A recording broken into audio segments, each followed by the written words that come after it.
자, 오늘도 우리가 마가복음 강의 말씀 이어서 나가겠는데요. 오늘은 나를 따라오라 라는 말씀의 주제를 가지고 함께 은혜 받는 시간 되기를 간절히 소망합니다. 자, 오늘 본문 14절 말씀을 제가 먼저 다시 한번 읽어보겠습니다. 요한이 잡힌 후 예수께서 갈릴리에 오셔서 하나님의 복음을 전파하여. 자, 여러분, 먼저 오늘 본문 말씀의 첫 시작이 뭘로 시작되죠? 요한이 잡힌 후. 먼저 여러분께 좀 질문을 해볼게요. 여러분들은 하나님께서 여러분들 각 사람을 이 땅 가운데 보내실 때에 하나님의 놀라운 계획과 목적을 따라 여러분들을 이 땅에 보내심을 믿습니까?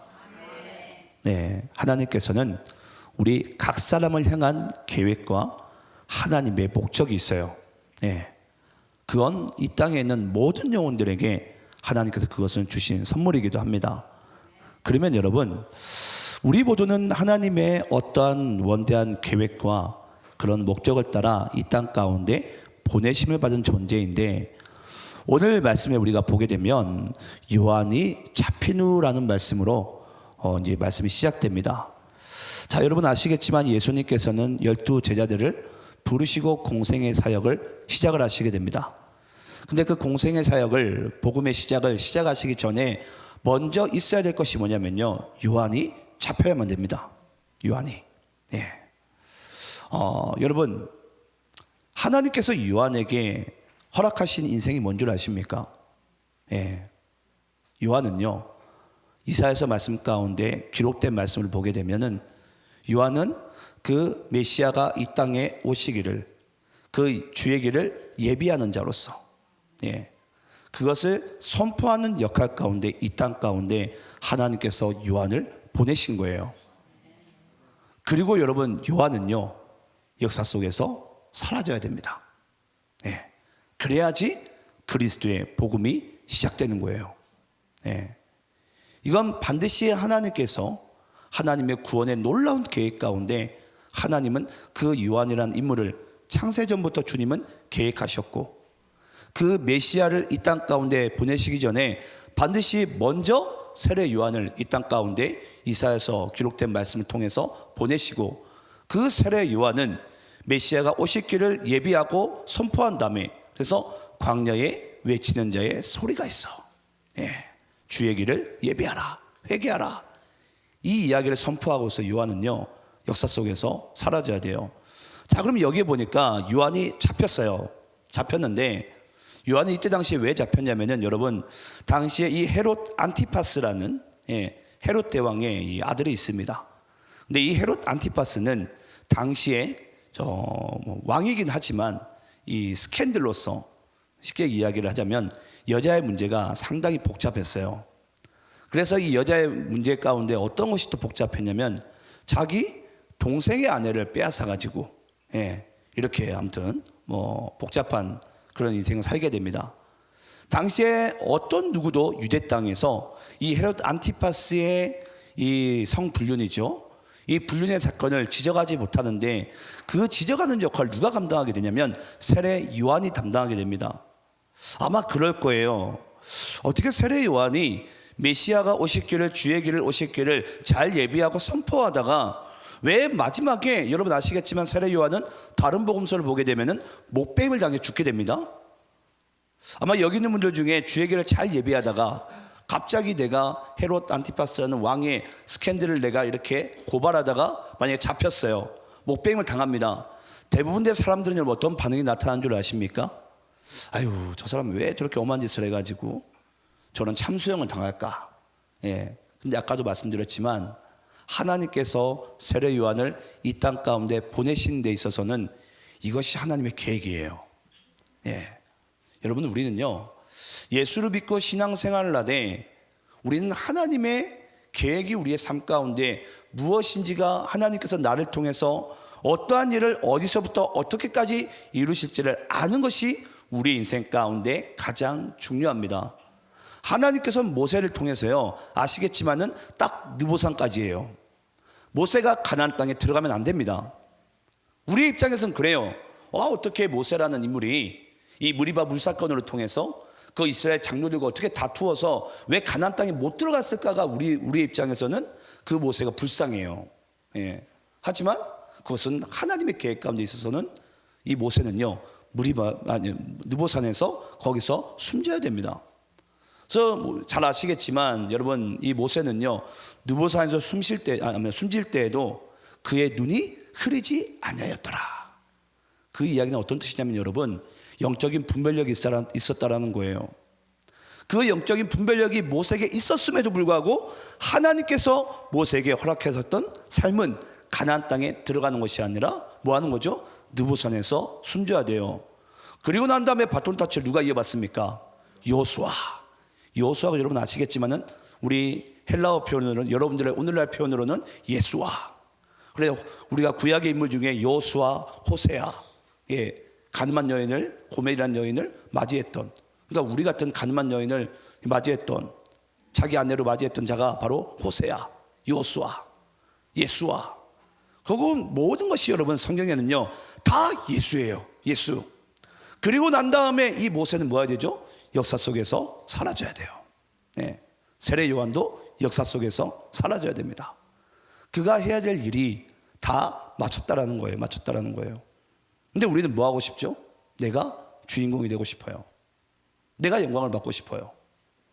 내가 누군가에게 뭔가 더 높은 자리를 탐하고 싶은 그런 탐욕의 육신의 정욕이 우리의 마음 가운데, 또 우리의 어떠한 원대한 계획 가운데 우리는요 항상 그 높은 곳을 탐합니다. 하지만 잊지 마시기 바래요. 그리스도의 복음이 시작하려면요 이 요한은 잡혀 죽어야만 합니다. 그것이 우리가 보기에는 실패한 인생인 것 같고, 우리가 뭐 서로의 이 사람의 감정 가운데 있어서는 불쌍해 보일지 모르겠지만 그것은 정확한 하나님의 구원의 계획입니다. 저는 우리가 그래서 오늘 본문 말씀 가운데 요한이 잡힌 후, 자 요한이 잡혔는데 그 다음 말씀 보게 되면 예수께서 갈릴리에 오셔서 하나님의 복음을 전파하여, 자 예수님께서 지금 이제 복음의 사역을 시작하려고 합니다. 근데 그 장소가 어디죠? 갈릴리. 여러분 아시겠지만요 이 갈릴리 땅은 당시에는 이방 땅이라고 불렀습니다. 이방 땅. 그래서 이방 갈릴리요. 그래서 그 갈릴리라는 이 지역 가운데 있어서는 여러분 아시지만 많은 우상 숭배가 뒤따랐습니다. 그리고 이 유대 땅 중에 가장 초목이 풍성하고 또 비도 많이 오는 곳이 바로 이 갈릴리 지역이에요. 그래서 여러분 아시겠지만은 누구죠? 엘리야죠. 엘리야가 그 850대 1, 그 우상 숭배한 자들과 다투었던 장소가 여러분 어떤 산이죠? 어떤 산인지 모르세요? 저도 갑자기 생각이 안 나네. 아무튼 그 산 가운데 여러분 아시겠지만 그 엘리야가요 거기서 이제 영적인 대전투를 벌이죠. 그렇죠. 갈멜산이죠. 거기가 또 갈릴리 지역입니다. 그 통 지역을 갈릴리 지역이라 그래요. 근데 거기서 여러분 아시겠지만은 거기가 농경지대가 풍성해요. 한마디로 우상 숭배가 많았다는 것입니다. 그러니까 그 우상 숭배가 많고 그 갈릴리 땅 지역 가운데 결국 뭐 하게 되는 거죠? 그 우상 숭배가 많은 곳이지만 거기서 복음은 시작됐다라는 거예요. 근데 여러분 아시겠지만 복음은 예루살렘으로부터 결국은 어디까지 가게 되죠? 이방으로, 땅끝까지 가게 되는 거예요. 그러니까 그리스도의 복음의 시작은요 여러분 이와 같이 우리가 보기에는 예루살렘에서 시작된 것 같지만은 결국은 이 갈릴리에서부터 예수님은 시작하게 되시고 복음이 나중에 예루살렘을 넣어서 이 이방 땅끝까지 전파되게 하심을 주님께서는 우리에게 암시적으로 이렇게 말씀하고 있습니다. 자 그러면서 자 보시게 되면 요한이 잡힌 후 예수께서 갈릴리에 오셔서 하나님의 복음을 전파하여, 자 오늘은 여러분 저와 여러분이 아마 말씀을 한 구절 읽어 나갈 거예요. 한 단락을. 근데 여기 보니까 예수님께서 뭘 전파하셨다고요? 하나님의 복음을. 여러분 보통은 우리가 이제 그냥 복음을 이렇게 표현합니다. 근데 여기서 왜 하나님이라는 단어가 붙었을까요? 왜 붙었죠? 여러분 아시겠지만 당시에 이 복음이라는 유앙겔리온이라는 이 헬라어를 사용할 수 있었던 지구상의 딱 한 명의 인물은 로마 황제였습니다. 그러니까 모든 길은 로마로 통한다. 여러분, 그 진짜 의미가 무슨 뜻인 줄 아세요? 왜 모든 길은 다 로마로 통할까요? 왜 모든 길은? 로마 황제 앞에 가야지만이, 사람들이 모든 길을 통해서 로마 황제 앞에 가야지만이 그들이 유앙겔리온, 복음을 들을 수 있다는 거예요. 그런데 이 그리스도는 어떤 복음을 전했죠? 온리웨이예요. 온리웨이. 오직 하나님 나라의 복음. 하나님 나라의 복음. 이 땅에 그 로마 황제가 선포하는 복음이 진짜 복음이 아니라 하나님 나라가 결국은 복음이라는 거예요. 그게 여러분 이 땅에 그리스도가 선포했던 이야기입니다. 근데 제가 왜 여러분들이 알 법한 이야기를 제가 왜 강조한 줄 아십니까? 왜 강조할 것 같으세요?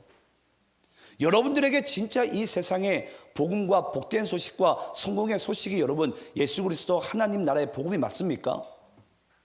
오늘날 이 강단에서 선포되는 여러분 진짜 복음의 메시지가 여러분 하나님 나라의 복음이 여러분들에게 복음이 됩니까? 이게 중요한 사실이에요. 자꾸 머리로만 여러분들이 알고 있던 그런 지적 동의로 사지 마시고요. 정말 나에게 하나님 나라가 나에게 복음이 되냐라는 거예요. 한번 여러분 스스로가 점검해 봤으면 좋겠어요. 여러분들에게 진짜 하나님의 나라가 복음입니까? 세상에 승진하고 돈 많이 벌고 넓은 집과 좋은 차와 나이스한 사람과 결혼하는 것이 여러분들에게 복음이지 않습니까? 정확하게 점검해 봐야 돼요. 정확하게. 믿는 척 하지 마시고요. 내가 정말 그게 나에게 복음이 되냐고요. 정말 하나님 나라가. 근데 제가 보기에는요, 하나님 나라가 복음이 아닌 사람이 많아요. 그리스도인들 중에. 정말 그런 사람들이 많습니다. 내가 진짜 로마 황제, 당시에 이 세상의 성공의 상징이죠. 그 로마 황제가 정말 말하는 것이 나에게 복음인지, 진짜 나에게 하나님의 나라가 정말 나에게 복음인지를 한번 우리 스스로가 10년 가운데 반드시 점검해 봐야 됩니다. 그런데요, 모르겠어요. 저는 오늘날 예수 믿는 사람들 중에 정말 이걸 위해서 나의 모든 삶을 다 드려도, 정말 내가 모든 것을 다 섬겨도 아깝지 않은 그런 인생을 정말 우리가 살고 있는지, 전 여러분 스스로가 반드시 여러분들의 마음의 중심을 저는 알 거라고 믿습니다. 또한 그 마음은 주님이 여러분들을 다 아십니다. 우리는 옆 사람을 속일 수 있어요. 하지만 나를 못 속이고요, 하나님을 못 속여요. 내 마음의 중심이 어떠한지, 내가 진짜 세상의 군왕의 이 복음을 믿는 사람인지, 내가 하나님 나라의 복음을 믿는 사람인지는 하나님을 못 속이고 나를 못 속여요. 옆 사람은 속일 수 있겠죠. 내가 조금 거룩한 척하고 조금은 내가 유식한 척 그런 지식의 이야기를 하게 되면. 그리고 여기 또 말씀 잘 보시기 바랍니다. 여기 보니까 하나님의 복음을 전파하여라는 단어가 있습니다. 이 전파하다라는 단어는 이것이 원어로는 캐리소라는 단어예요. 캐리소. 이 캐리소는 여러분 무슨 뜻이냐면요, 가르치고 전파다라는 뜻이에요. 그러니까 하나님의 말씀은 여러분 잘 아셔야 돼요. 복음은요, 가르치고 전파해야 돼요. 가르치고. 하나님의 말씀 우리가 가르침을 받아야 돼요. 근데 대부분들이 세상에 어떠한 스펙 쌓기는 우리가 막 즐겨하면서 하나님의 말씀을 가르침을 받고 싶은 마음이 우리 안에 없다면, 간절한 마음이 우리 안에 없다면 여러분, 우리는 하나님의 말씀을 듣기는 듣되 가르침 가운데 우리가 가지 못하니까 우리의 심령에 이 복음이 심기우지 않습니다. 그래서 우리는 복음을 들을 때마다 내가 이 말씀의 가르침을 받아야 되는구나. 그러면 가르친 자의 입장에서는 가르치겠지만 받는 자의 입장에서는 뭐 해야 되죠? 사모해야 되고 들어야 되고 배우려고 해야 돼요. 수용하려고 해야 돼요. 그 마음이 우리 안에 있으면요, 아무리 전파한들 우리는 한 귀로 듣고 한 귀로 흘려나갑니다. 그래서 저는 여러분들이 아까도 말씀드렸어요. 우리가 다시 복음서의 말씀, 우리가 사도행전이 끝나고 마가복음서의 말씀을 시작하게 될 때 여러분들이 진짜 내가 이 복음서의 말씀을 믿는지, 내 삶의 중심 가운데 진짜 오직 하나님의 나라가 나에게 복음의 기쁜 소식이 되는지를 여러분들이 다시 점검하면서 저는 마가복음서의 이 강의 말씀을 듣는 여러분들이 되시기를 간절히 축원합니다. 우리 한번 따라해 봅시다. 하나님 나라의 복음을 가르치고 전파하자. 여러분, 이것이 그리스도인의 사명이고요, 교회의 사명인 줄 믿습니다. 자, 그리고 15절 말씀을 자, 여러분들 읽겠습니다. 자, 시작. 이르시되 때가 찼고 하나님의 나라가 가까이 왔으니 회개하고 복음을 믿으라 하시더라. 자, 15절 말씀 가운데 보니까 이르시되 때가 찼고, 때가 찼어요. 예. 여러분 아시겠지만 때는 이 완전히 찬 것을 얘기합니다. 그 때가. 근데 여기서 때는 언제죠? 때가 언제의 때를 얘기합니까? 우리가 예전에 한번 제가 여러분께 말씀드린 적이 있어요. 이 시간이라는 때라는 것은 이제 헬라어로 두 가지 표현이 있어요. 이 카이로스와 크로노스가 있다고. 크로노스는 여러분 물리적인 시간을 얘기하는데 이 카이로스는 의미적 시간을 얘기합니다. 그러면 의미적 시간은 여러분 어떤 때를 얘기하는 거죠? 우리 한번 말씀을 찾아볼까요? 하나님께서 어떤 의미 가운데 하나님의 어떠한 의미가 지금 가득 찼다라는 거예요. 가득 찼어요. 자, 그 의미가 어떤 의미인지에 대해서 한번 찾아보겠습니다. 우리 갈라디아서 4장 4절 말씀. 갈라디아서 4장 4절.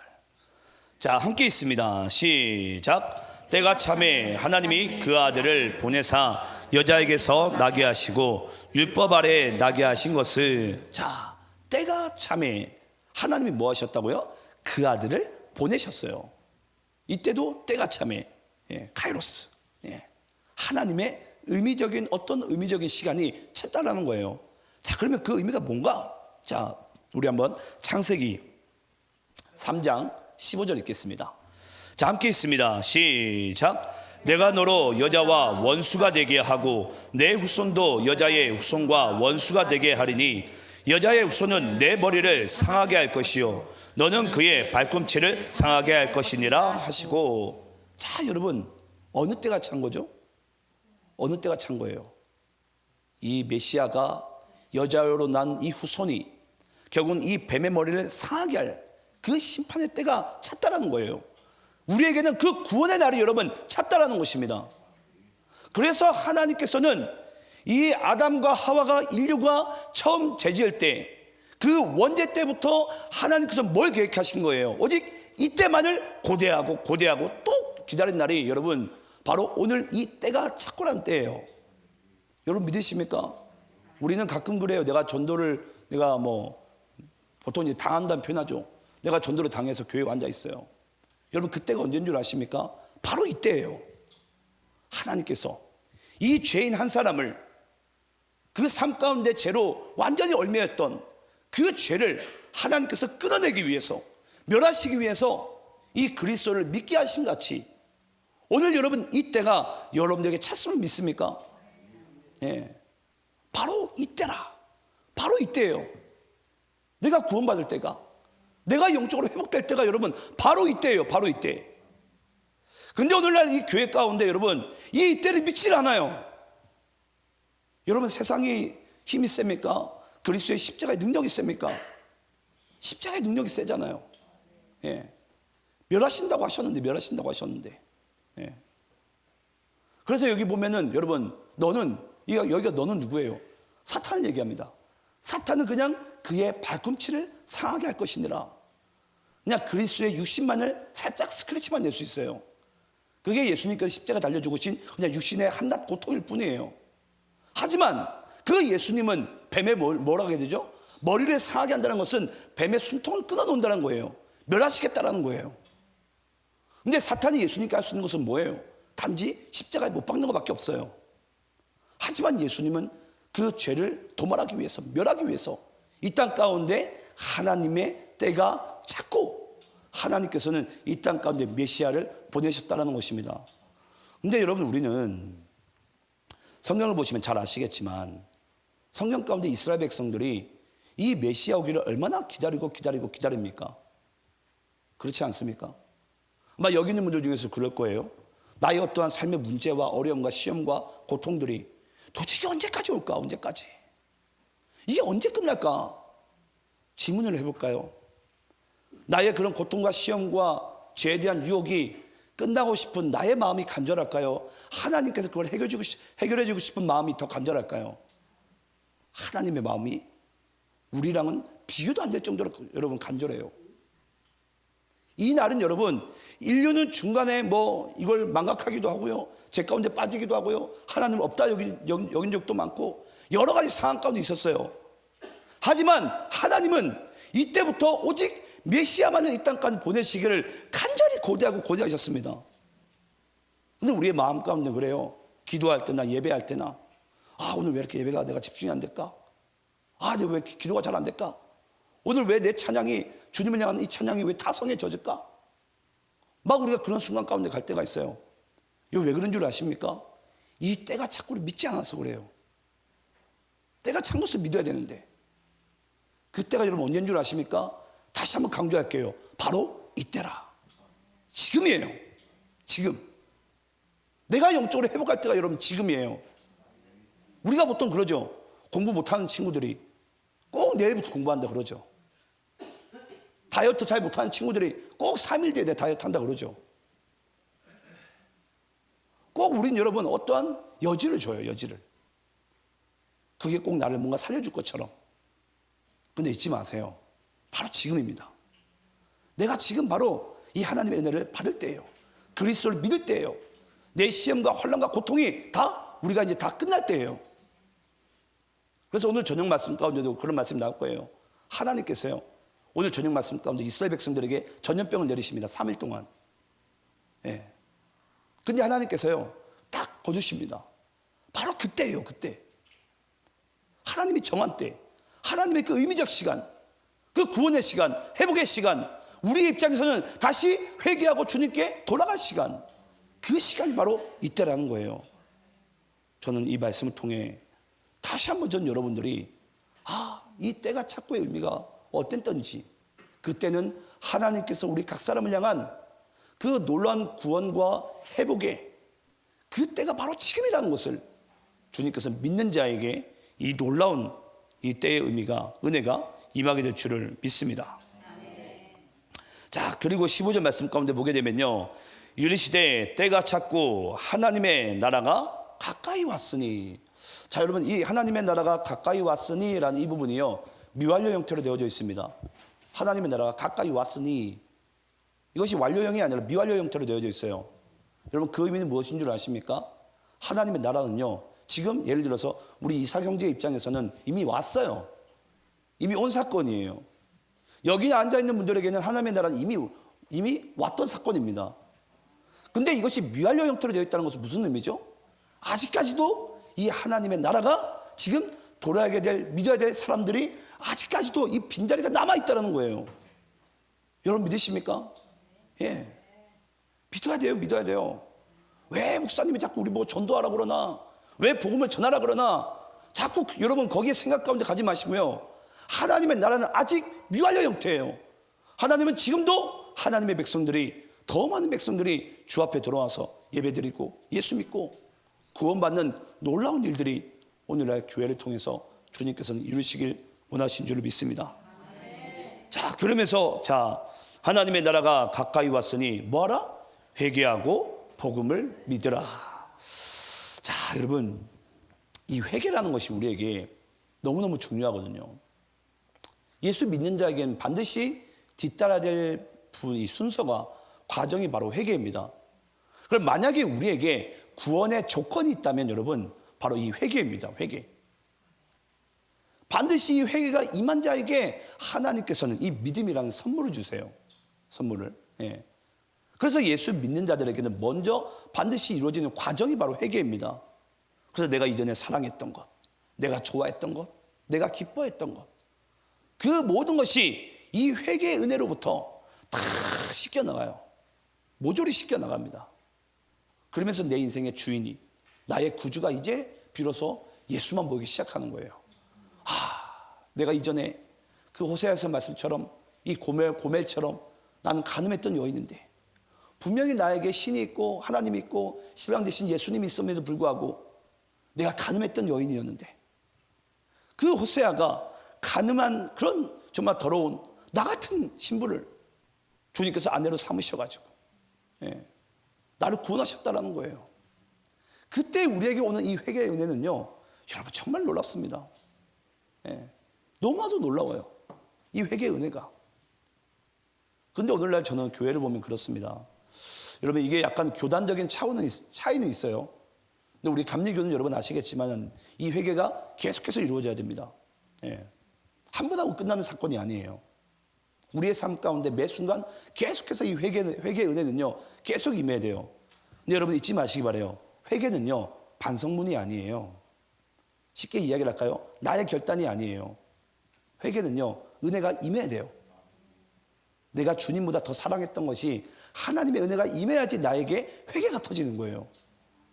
근데 우린 자꾸 뭐 하려고 하는 줄 아세요? 내가 결단하려고 그래, 내가 결단하면 어떤 일이 벌어지게 되죠? 작심 3일이 아니라 하루도 못 돼요. 주님, 내가 예수님보다 사랑했던 것을 내가 이제 끊겠습니다. 해보세요.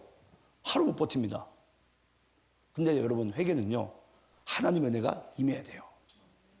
하나님의 은혜가 임해야 돼요. 더 쉽게 이야기를 하면요, 내가 사랑하고 지고 있던 것을 이걸 놓을 수 있어야 돼요. 그때 우리는 비로소 그리스도를 붙잡게 됩니다. 오늘 나를 따라오라 말씀 가운데 가장 키포인트가 바로 그 부분이에요. 내가 손에 쥐고 있는 것을 놔야 돼요. 오늘 말씀에 우리가 이제 끝부분에 가면 그 부분 이제 등장하게 됩니다. 우리 한번 계속해서 말씀 한번 볼게요. 우리 한번 16절, 17절 말씀을 한번 교독하면서 읽겠습니다. 제가 16절 읽겠습니다. 갈릴리 해변으로 지나가시다가 시몬과 그 형제 안드레가 바다에 금을 던지는 것을 보시니 그들은 어부라. 예수께서 이르시되 나를 따라오라. 내가 너희로 사람을 낚는 어부가 되게 하리라 하시니. 여러분 말씀을 잘 보시기 바랍니다. 예수님께서는 아까 어떤 복음을 전파하셨죠? 하나님 나라의 복음을 전파하셨어요. 그러면 하나님의 나라를 복음을 전파하시는데 예수님은 자기가 스스로 그냥 하시면 됩니다. 얼마든지 무소부지할 수 있고 얼마든지 이 예수님은 능력도 있으시기 때문에 예수님 혼자서도 온 세상을 복음을 전하려면 전할 수 있어요. 근데 여러분, 이 예수님은 이 복음을 전하시되 하나님의 나라를 회복하시되 뭘 통해서 회복하시죠? 사람을 통해서. 예. 그래서 여러분 아시겠지만 예수님은요, 이때부터 제자들을 콜링하기 시작합니다. 복음을 시작할 때 콜링을 해요. 그 콜링은 여러분 아시겠지만 그 처음 콜링한 그 숫자가 12제자죠. 예. 그래서 구약의 이 12교회, 12지파, 신약 교회를 상징하는 그 12제자. 결국은 여러분 아시겠지만 우리는 신천지를 가게 되면 이 두 개를 곱해가지고 144가 되고 여기서 1000을 곱하게 되면 14만 4천이 구원받게 된다. 그래서 저기 백마탄 저기 우리 이만희 선생님이 메시아다 라고 전하는 것이 이제 신천지의 이제 여러분 아시겠지만 교리예요. 예. 그런데 여기서 등장하는 여러분 예수님께서 그 12명을 부르심은 여러분 창조주가 진짜 창조주를 인정받는 순간이 언제인 줄 아십니까? 창조주가 언제 가장 여러분 창조주가 됩니까? 그건요, 하나님께서 만드신 사람들이 하나님이 하셨다라는 그 인정과 찬양의 고백을 통해서 창조주가 진짜 창조주가 되는 거예요. 네. 그래서 하나님은 반드시 뭘 통해 역사하신다고요? 사람을 통해서 역사하시는 거예요. 그 창조주가 하시는 것을 뭐 하기 위해서? 인정받기 위해서. 근데 여러분 사람은 뭐 하기 원하죠? 자꾸 내가 인정받고 싶으면 내가. 아니 하나님을 찬양하기 위해서 창조주가 창조주됨을 인정받기 위해서 하나님은 사람을 통해 역사하시는데 도리어 사람은 내가 인정받기를 원하는 거예요. 내가. 하나님 그 방법이 아닌데. 그래서 구약에 있는 여러분 그 12지파와 신약교회를 상징하는 여러분 아시겠지만은 이 12제자는요 결국은 하나님께서는 사람을 통해서 교회를 통해서 뭐 하시겠다고요? 많은 영혼들을 구원하시고 하나님의 영광을 받으시겠다라는 거예요.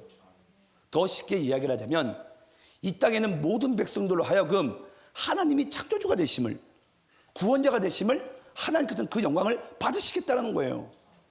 그래서 하나님은 여러분 이 땅에 여러분들이라는 교회를 세우신 거예요. 저라는 교회를 세운 거예요.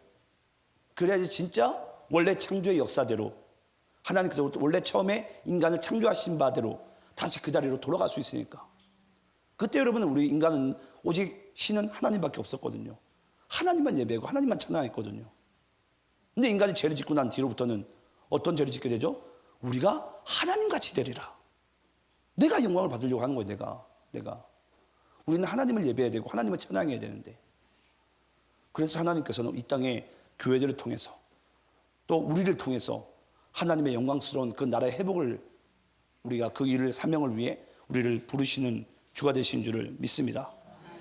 자, 근데 여기 보면 여러분 우리 본문 말씀에 오늘 주제 부분이 나오죠. 17절에 보게 되면 예수께서 이르시되 나를 따라오라 하십니다. 나를 따라오라. 여러분 아시겠지만 우리가 이제 영어를 쓰게 되면 영문을 쓰게 되면 문장 사이에 중간에 보통 우린 대문자가 안 들어가죠. 근데 여기 나를 따라오라라는 이 부분이요, 여러분 실제 헬라어로는 대문자로 다 기록되어 있습니다. 대문자로. 근데 문장 사이에 대문자가 들어가게 되면 이건 어떤 의미를 가지고 있냐면 아주 중요하다라는 뜻을 가지고 있어요. 아주 중요하다. 그때 문장 사이에 대문자를 사용합니다. 근데 여기서 나를 따라오라라는 이 문장이 여러분 단락이 이게 다 대문자로 되어져 있어요. 원어를 보게 되면. 그만큼 뭐가 중요하다고요? 나를 따라오라라는 이 콜링과 부르심이 이 땅에 살아가는 교회 입장에서 매우 매우 중요하다라는 것을 주님께서 말씀하고 있는 거예요. 그래서 진짜 예수를 믿는 사람들은 반드시 뭘 해야 된다고요? 주님을 따라가야 된다고요. 주님이 나를 콜링하실 때, 부르실 때 우리는 어떤 인생을 살아가야 된다고요? 주님을 따라가는 인생을 살아가야 된다고요. 예수 믿으니까 내가 원하는 삶, 나의 계획, 나의 뜻대로 살아가는 것이 아니라 진짜 예수 믿었고 진짜 구원 받았다라는 것은 이제 예수님을 따라가야 된다고요. 이게 여러분 매우 매우 중요합니다. 그래서 이 문장의 중간에 들어감에도 불구하고 이 말씀이 대문자로 되어져 있어요. 자, 그런데 여러분 여기서 중요한 것이 또 있습니다. 저도 이제 목회를 하다 보면 이런 질문을 많이 받아요. 이제 아무래도 이제 저한테 이제 후배들이겠죠. 이제 후배들이 그래요. 목사님, 제가 소명을 받은 것 같은데, 부르심을 받은 것 같은데, 목회를 얘기합니다. 그러면, 제가 뭐 유차유차 해가지고 이제 막 쭉 이야기를 해요. 뭐 자기 이야기를. 그럼 제가 신앙을 해도 되겠습니까? 라는 질문을 이제 종종 받아요. 그럼 저는 이런 이야기를 해줍니다. 여러분, 부르심에는요, 소명에는요, 두 가지 의미가 있습니다. 그게 뭐냐면 내적 부르심과 외적 부르심이 있어요. 만약에 예를 들어서 우리 여기 앉아 있는 우리 이삭 우리 형제가 만약 외적 부르심과 외적 부르심이 뭐냐면 누가 보더라도 이 친구는 나중에 주의 길을 가야 될 것만 같아요. 보니까 기도도 열심히 하고 말씀도 열심히 보고 아무도 아멘 안 하는 거 보니까 외적 부르심이 없나 봐요. 예. 보통 이렇게 하면 아멘이라도 엄마라도 나와야 돼. 엄마도 인정을 안 하고. 그래서 보통 이 외적 부르심 가운데 있어서는 이제 그런 모습이 보인다라는 거예요. 저 친구 기도 열심히 하는 거 보니까, 말씀을 열심히 읽는 거 보니까, 찬양을 열심히 하는 거 보니까, 이제 조금 있나 봐요. 이게 여러분 외적 부르심이에요. 외적 부르심. 근데 여러분 여기서 또 한 가지 부르심인데 그게 바로 내적 부르심입니다. 여러분 그 내적 부르심을 잊지 마시기 바라요. 저는 상담할 때 반드시 이걸 제 원칙처럼 지킵니다. 그게 뭐냐면 여러분, 내적 부르심은 하나님과 그 사람 사이에서만 관계 가운데 하나님께서 말씀하시는 부분이에요. 그건 저도 목사이지만 여러분, 그 친구에게 이것은 하나님 뜻이 맞다 안 맞다라고 이야기를 해서도 안 되고 할 수도 없는 부분이에요. 그게 바로 여러분 내적 부르심이에요. 내적 부르심. 그래서 여기에 앉아있는 분들은 그러실 거예요. 내가 어떻게 하다가 내가 도시안의 교회로 왔을까? 내가 어떻게 하다가 내가 교회로 부르심 받았을까? 그건 여러분 하나님이 하시고 바로 여러분들이 하시는 거예요. 우리의 외적 부르심 가운데 여러분들의 어떠한 거룩의 모양이 우리의 각 사람 가운데 있겠죠. 하지만 중요한 것은요, 그 내적 부르심은 하나님께서 각 사람을 이렇게 택하고 부르실 때 그 심령 가운데 부르심을 콜링을 일으키시는 거예요. 네가 이 교회에서 이 사역을 감당해라. 네가 또 이 위치에서 이것을 감당해라. 그 내적 부르심 가운데 우리는 하나님의 부르심의 역할을 감당하는 거예요. 그래서 나를 따라오라라고 말씀하실 때 여러분, 우리는 그때 이 내적 부르심과 외적 부르심이 연합되어져서 하나님의 영광을 위해서, 하나님의 나라를 위해서 우리는 각 사람의 모양에 따라 우리는 거기에 쓰임받는 인생을 살게 됩니다. 근데 여러분 잘 보시기 바라요. 오늘 말씀 가운데 우리 본문 16절인가요? 16절에 보게 되면, 자, 예수님께서 17절에 나를 따라오라라고 말씀하셨을 때 그 따라오라라는 그 콜링을 들었던 그 제자들이 여러분 어디 위치 가운데 있었는지 잘 보시기 바라요.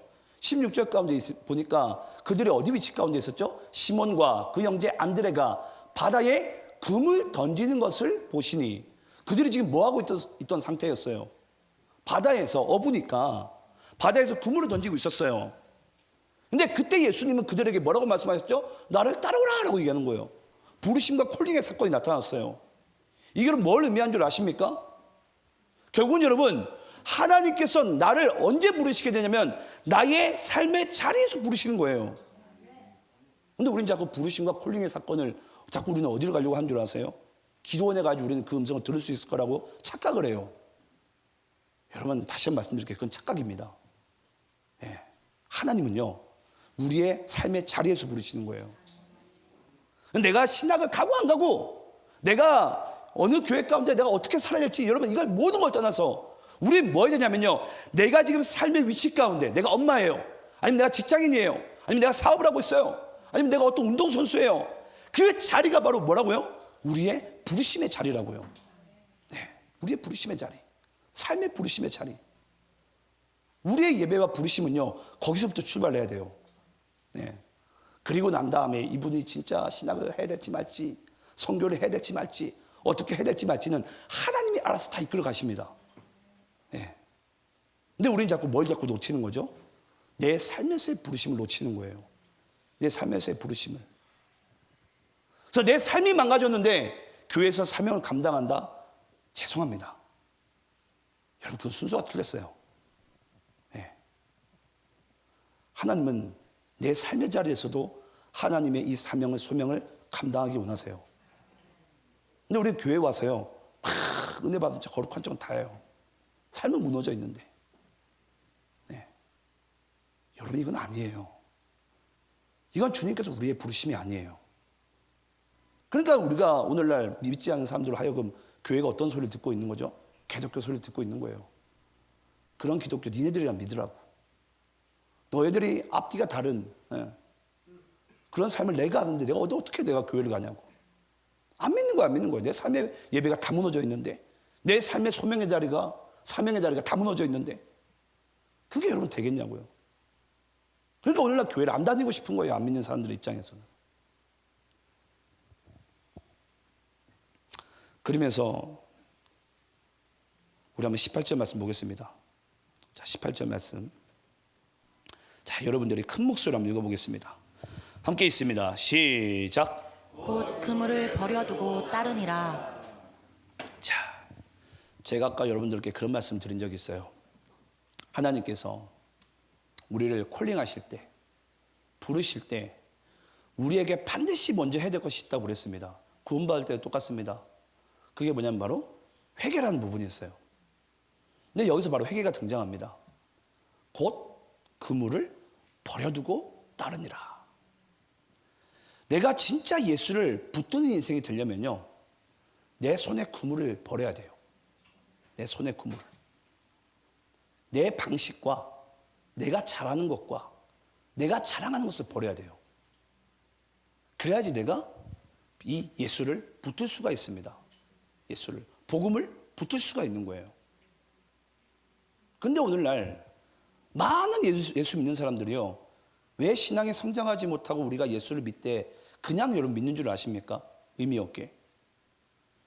여전히 내가 세상에 손에 쥐고 있는 것이 있어요. 내가 사랑하는 것이 있어요. 이게 만약에 금붙이면요, 내가 금붙이를 꽉 붙잡고 있어요. 여러분, 이 사람에게 이 어떻게 성경이 이렇게 손에 쥐어지겠습니까? 저도 지금 여러분 보셔서 아시겠지만 이걸 내려놔야 돼요. 버려야 돼요. 그리고 난 다음에 우리는 이걸 붙잡을 수가 있는 거예요. 근데 여전히 우리의 마음 가운데 뭐가 있는 거죠? 내가 이걸 붙잡고 있는 거예요, 이걸 놓기가 싫은 거예요. 왜냐? 이걸 놓게 되면 내가 죽을 것만 같거든요. 근데 여러분, 죽지 않아요. 안 죽어요. 안 죽어요. 진짜 우리를 살리는 것은 여러분 예수이지 않습니까? 정말 우리를 살리는 게 예수예요. 하나님의 말씀이라고요. 근데 내가 사랑하는 것을, 이걸 내가 내려놓고 싶은 마음이 내 안에 없는데 어떻게 말씀이 예수가 내 안에서 역사가 되겠습니까? 어떻게 내가 주님을 따르는 인생을 살겠습니까? 주님을 따라가기 싫은 거예요. 왜냐? 내가 이것을 갖고 싶은 내 마음이 과거를 자꾸 뒤돌아보게 만들어 놓은 거죠. 그래서 그 소돔과 고모라 성 가운데 그 롯의 처가 뒤를 쳐다보다가 손기둥이 되잖아요. 그 이스라엘 출애굽 1세대 백성들이 출애굽 과정 가운데 뭐 하게 되죠? 계속해서 우리를 애굽으로 돌려놔라. 애굽으로 우리가 돌아가겠다. 모세 네가 뭔데 우리를 광야에 데리고 왔냐? 계속 모세만 원망하고 있는 거예요. 아, 목사님 그냥 신앙생활 편안하게 하면 되지. 뭘 그렇게 목사님 자꾸 예수 얘기하냐고. 전도 얘기하고 예배 얘기하고. 다 그냥 편하게 그냥 사역하지. 그런 마음들이 여러분 우리 안에 왜 없겠어요? 왜 그런 줄 아십니까? 내가 과거에 사랑했던 것을 놓기가 싫어요. 우리는 예수를 붙들기에는 내 인생이 너무 아까워요. 억울해요. 불안하고. 그 마음들이 여러분 우리 안에 있습니다. 여러분 오늘 말씀 끝부분에서 잘 보시기 바라요. 우리 한번 19절 20절 제가 19절 읽겠습니다. 조금 더 가시다가 세베대의 아들 야고보와 그 형제 요한을 보시니 그들도 배에 있어 그물을 깁는데 곧 부르시니 그 아버지 세베대를 품꾼들과 함께 배에 버려두고 예수를 따라가니라. 자, 여기도 뭐가 등장하죠? 버려두고. 다른 제자들도 예수를 따라가려면 뭐 해야 된다고요? 버려두고. 버려야 돼요. 내가 이전에 사랑했던 것을 버려야 돼요. 그때 우리는 예수를 따라가는 인생. 다시 한번 말씀드립니다. 예수를 나를 따라오라. 대문자로 적혀있다고 그랬어요. 예수님이 강조하고 싶은 부분이에요. 예수 믿는 자들에게. 근데 우리가 나를 따라가려면, 예수님을 따라가려면은 내가 이전에 사랑했던 것을 내 손에서 놓지 않으면 우리는 예수를, 믿음을 붙들 수가 없습니다. 전 여러분들의 인생 가운데 정말 예수님을 따르기 원하시거든, 정말 여러분들이 구원의 축복 가운데 살기 원하시거든, 여러분들이 이전에 사랑했던 것을 다시 내려놓으시고 정말 주님이 뜻하신 곳을 향하여 우리가 나아갈 수 있는 여러분의 삶이 되시기를 간절히 축원합니다. 기도하겠습니다.